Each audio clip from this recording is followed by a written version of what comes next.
हे friends, Radhe Radhe. कैसे हो आप? आशा करता हूँ अच्छे ही होंगे। तो आज दोस्तों मैं आ गया हूँ नया वीडियो लेके, that is human geography for competitive point of view and BA student and class 11th students. तो फर्स्ट ऑफ ऑल हम going to discuss about what do you mean by human geography. तो first of all हम जानते हैं geography होती क्या है। तो जियो मतलब होता है अर्थ एंड ग्राफी मतलब होता है स्टडी, मीन्स द अर्थ के फिनोमिना, अर्थ से रिलेटेड स्टडी को ही हम ज्योग्राफी कहते हैं।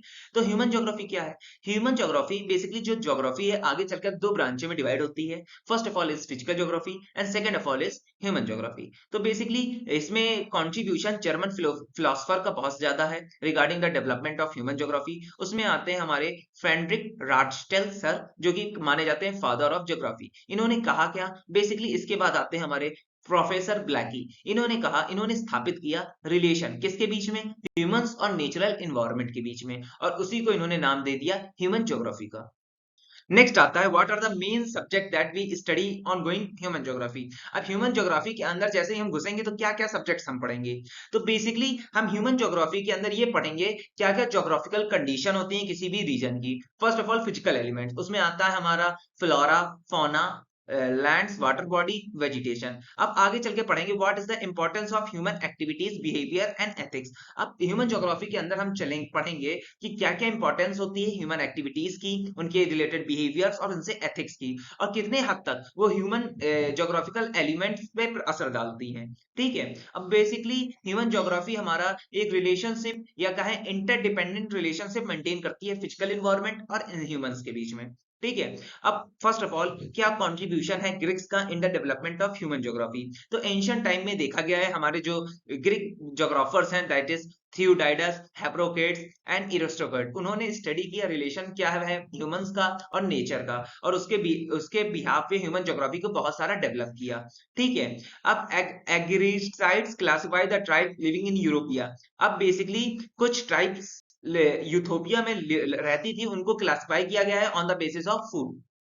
तो दोस्तों अब हम देख लेते हैं क्या कंट्रीब्यूशन है रोमन ज्योग्राफर्स का in the field of human geography. तो बेसिकली इस एरा जब ज्योग्राफी रोमन्स डेवलप कर रहे थे उसको डार्क एज ऑफ ज्योग्राफी कहते हैं। क्यों कहते हैं? क्योंकि यहाँ पे लैक ऑफ साइंटिफिक ज्योग्राफी थी, और यहाँ के जो मेनली ज्योग्राफर्स हैं that is Strabo, Mela and Pliny. आगे चल के बहुत सारे ज्योग्राफर आए जिन्होंने basically commercial geography, mathematical aspects, political aspects और मिलिट्री एस्पेक्ट्स ऑफ ज्योग्राफी में डील किया।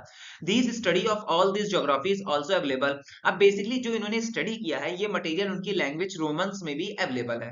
अब डेवलपमेंट, अब 19 सेंचुरी में क्या क्या डेवलपमेंट हुआ ह्यूमन ज्योग्राफी में, उस पर हम नजर मार लेते हैं। तो फर्स्ट ऑफ ऑल हम जानते हैं 19 सेंचुरी में डार्विन्स ने एवोल्यूशन थ्योरी दी थी। अब आगे चलकर राजटेल सर ने डिस्क्राइब किया डिफरेंट पार्ट्स ऑफ अर्थ को 1882 एडी में अपनी बुक एंथ्रोपोलॉजी, और एक्सप्लेन किया क्या जरूरत है, क्या इफेक्ट पड़ता है मैन और इन्वायरमेंट का, क्या इफेक्ट पड़ रहा है ह्यूमन एक्टिविटीज का इन्वायरमेंट पे। ठीक है। अब आता है ह्यूमन ज्योग्राफी। तो Hindi translation of English word human geography in which focus of the study of human under human geography. अब बेसिकली ह्यूमन ज्योग्राफी के अंदर हमारा मेन फोकस रहता है ह्यूमंस। ठीक है। अब human is the main of whole study, not absolute. अब बेसिकली इसका फोकस ह्यूमन ज्योग्राफी का ह्यूमंसी पे रहते हैं। तो डेफिनेशन, अब यहाँ पे बहुत सारे साइंटिस्ट है जिन्होंने डेफिनेशन दी है ह्यूमन ज्योग्राफी के, तो कुछ हम इंपॉर्टेंट साइंटिस्ट की डेफिनेशन पढ़ना पसंद करेंगे। पहले आते हैं हमारे सैंपल। ये कहते हैं human geography is the study of variable relationship between unstable man and temporary earth. Basically ये बता रहे हैं, सैंपल ये बता रहे हैं, इन्होंने देखा है कि जो मैन है वो भी अनस्टेबल है, उसकी भी condition time to time change हुआ करती है, और अर्थ है वो भी टेम्परेरी है, और इन दोनों के बीच का जो रिलेशनशिप है वही वो ह्यूमन ज्योग्राफी के फॉर्म में स्थापित कर रहे हैं। नेक्स्ट आते हैं दिमाजिया। अब ये कहते हैं human geography is the study of relationship of human groups and society. अब ये बेसिकली रिलेशनशिप बता रहे हैं कि ह्यूमन के ग्रुप का और एक सोसाइटी इन्वायरमेंटल का रिलेशनशिप है। फिर हमारे father of geography that is Friedrich Ratzel आते हैं, जो कहते हैं human geography is the study of environment everywhere which itself a sum of physical condition. ये कहते हैं ये इन्वायरमेंटल की स्टडी है, जहां भी इन्वायरमेंट हो वहां पे ह्यूमन ज्योग्राफी इंप्लीमेंट की जाएगी, और उससे और इन्वायरमेंट में मेन एस्पेक्ट रहेगा फिजिकल कंडीशन। अब कॉन्सेप्ट ऑफ फिजिकल ज्योग्राफी। अब कॉन्सेप्ट ऑफ फिजिकल ज्योग्राफी के अंदर किन किन चीजों पे हम डिस्कस करेंगे उनको देख लीजिए। तो बेसिकली हम यहाँ पे अर्थ सरफेस, अर्थ से रिलेटेड फिनोमिना के बारे में डिस्कस करेंगे।